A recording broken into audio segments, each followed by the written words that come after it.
This video will cover the bivector products within the spacetime algebra. This will be the second video. So first, let's consider two bivectors, f and g.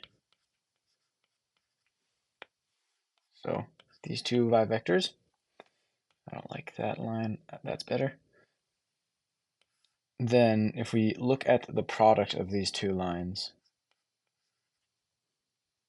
we get that there are two components. There is the inner product, and then there is the commutator product.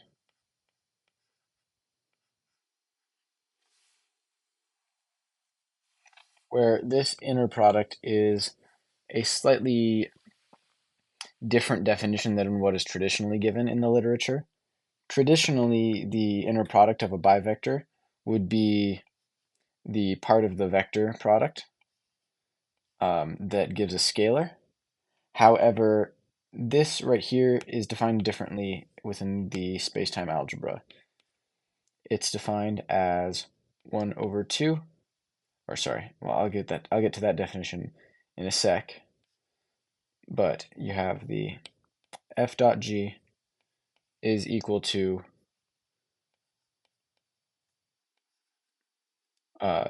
the f times g plus fg4. So it gives you the scalar and the quadravector component. Traditionally, this is what the outer product of the two bivectors would be. You would get this higher grade component, and then the inner product would give you this. But in this algebra, we're dealing with the inner product giving both of these because we're treating the complex scalar here. And we're treating this as a complex scalar. So this right here is just, or I was about to do AB. It's just FG plus GF. So the symmetric product. And then likewise, this commutator is equal to 1/2 FG minus GF. This is the antisymmetric product. And this gives a bivector. This will just give a bivector result.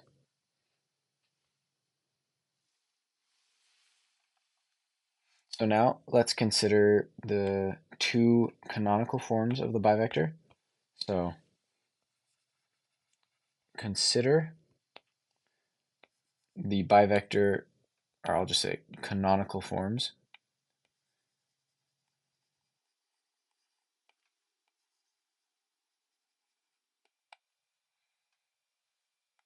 And I'll go a little bit lower so that I'm not messing with these.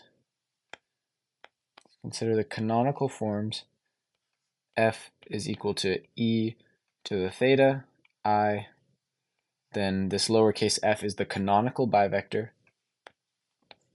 And G has a similar definition, e to the phi, I, where lowercase g, these right here, both the f and g here, are canonical bivectors of the bivectors g and f. So therefore, the scalar product, or the inner product between f and g, is just going to be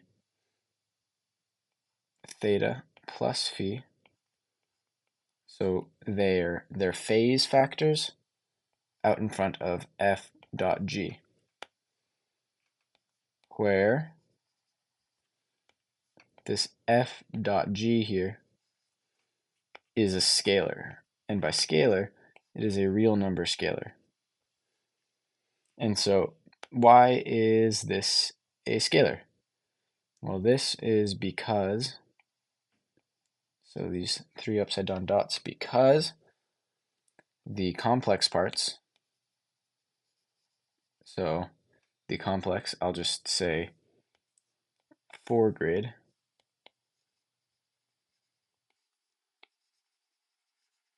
the complex parts are absorbed by the exponential phase.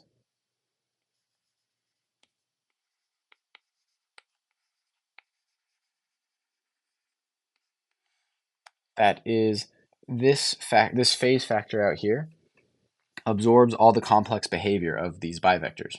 So these bivectors are the inner product of these bivectors, the canonical bivectors, is a real number, and all the complex behavior is in this phase factor. Now there's another product that this commutator product results in, this bracket commutator, and that is the bivector cross product. We have the cross product between two bivectors, and this is again another definition that is not traditional in the literature, but it's defined as the Hodge dual of the commutator bracket, where this is just the commutator bracket times the inverse pseudoscalar. And this ends up being equivalent to the 3D cross product. So the cross product that is seen in 3 dimensions in the Gibbs Heaviside treatment of vector mechanics, that's what this ends up being equivalent. So that's why the author chose this cross product to be this, even though it's not a standard definition. Now we'll look at one more thing for bivectors here, or just in general, that is a result that is motivated by the complex structure of bivectors here, and that is defining complex conjugation. So let's look at complex conjugation.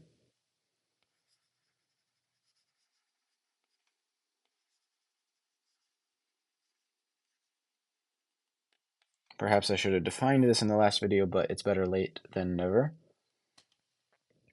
So complex conjugation is defined for a multivector M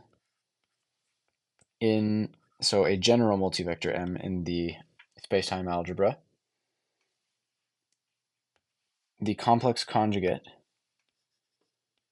denoted by M star, not this star, but the superscript star, so asterisk, the asterisk, and that is equal to M, and then this little a straight line right here is just notation, meaning map from positive I to negative I. So basically negate all the pseudoscalars that are present in this. So what does this look like? Well, if we use the form from last video, where we have a multivector M is equal to a complex scalar plus a complex vector plus the bivector, which is naturally complex, well then this just becomes this. This distributes through, and you end up with alpha minus beta I plus V minus W I plus A minus B I. And that's what the complex scalar, or the complex conjugate, does in the spacetime algebra. Now, an interesting thing to note is that this right here, because of the fact that F here is equal to this by the canonical form, you can say that that is just equal to e to the negative theta I F. Because again, all the complex behavior of this bivector F is absorbed within this phase factor.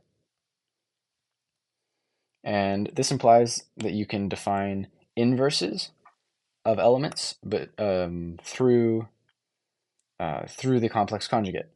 So therefore, you can get the inverse of this complex number, just the conjugate times the normal, or the unconjugated.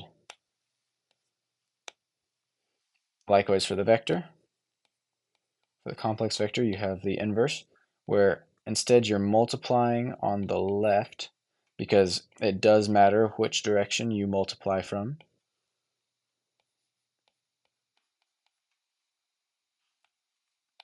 And then finally, you get the inverse of the bivector